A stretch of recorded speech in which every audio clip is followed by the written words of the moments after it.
I turn this off? How do I turn it off? Oh, this thing?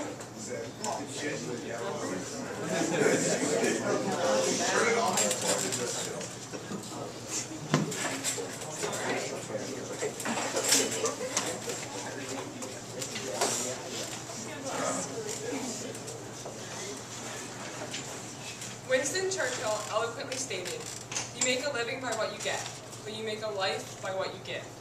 This approach toward our nation is what Ben and I agree with. Specifically, the resolution is that the U.S. federal government should establish a system of compulsory national service for all U.S. citizens between the ages of 18 and 24. So let's break this down. As defined by the Collins English Dictionary, compulsory means essential. Also, as defined by the Webster's New World Dictionary, national means of or affecting a nation as a whole, and service means friendly help. So basically, Ben and I are arguing that the U.S. federal government should establish a system of essential friendly help for others that affects our nation as a whole for all U.S. citizens between the ages of 18 and 24. This resolution is a win-win situation for the young adults who are helping others and the people who are receiving the aid. During our history, there have been countless times that U.S. presidents implemented conscription, which is mandatory military enlistment. Therefore, this resolution is 100% constitutional. Some examples of times when a president implemented conscription were during the Revolutionary War, War of 1812, and the Civil War. Also, drafts have been enabled during times of peace as well. For example, the first National Conscription Act established a peacetime uniform militia, mandatory for every white male between the ages of 18 and 45.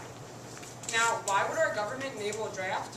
Well, because it was for the greater good of our country, which is exactly what compulsory national service will do. Our purpose behind this is primarily focused on the greater good of our country.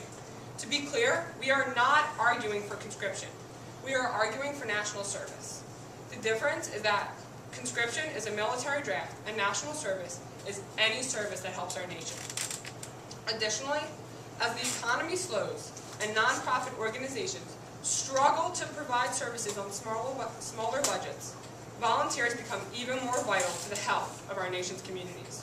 With that said, according to volunteeringinamerica.gov, only 21.9% of young adults ages 16 to 24 volunteered in 2008. Clearly, that is a minuscule amount of volunteers in our society, and something needs to be done about it. There are three main reasons why this resolution needs to happen. One, it will have a positive effect on the young adults. Two, it implements the value of giving back. And three, it will produce a beneficial outcome for our communities. Opening the eyes of young adults in our country to the benefits of joining the military will have a great impact on them. Deb Wood, the mother of Jody, who is in the Army, says, "The Army definitely offers young people a good option, which I would have never considered before our daughter presented it to us. Not only does military service benefit our kids, but so does community service." Make-A-Wish Foundation grants the wishes of children with life-threatening medical conditions through a network of volunteers. 9-year-old Dalton was born with cerebral palsy, which affects his ability to communicate. Dalton's wish was to have a voice. Volunteers from Make-A-Wish Foundation made this wish come true. They got Dalton a special speech device that will allow him to communicate through a touchscreen with pictures and words, which the device then verbalizes for him.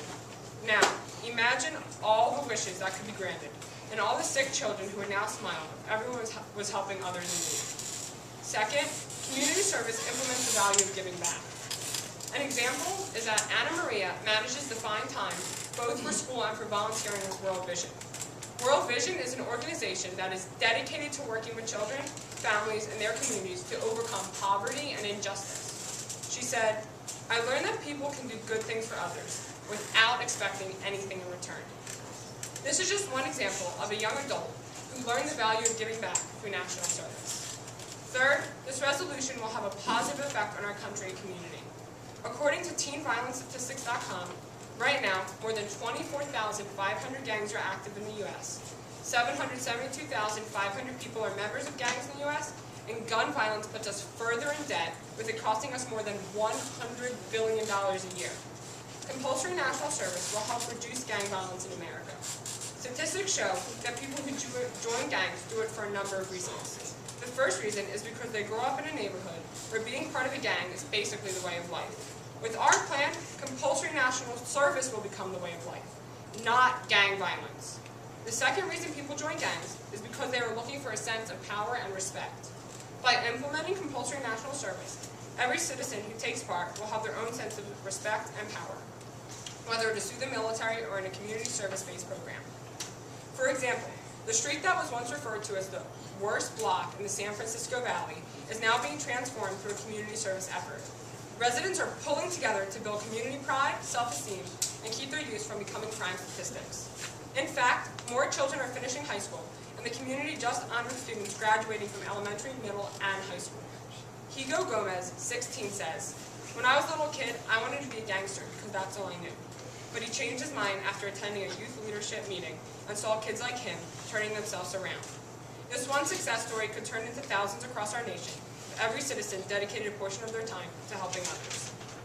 As you can see, the U.S. federal government establishing a system of required friendly help for others that affects our nation as a whole is for the greater good of our country and is a win-win situation. Vote for a better nation. Vote affirmative.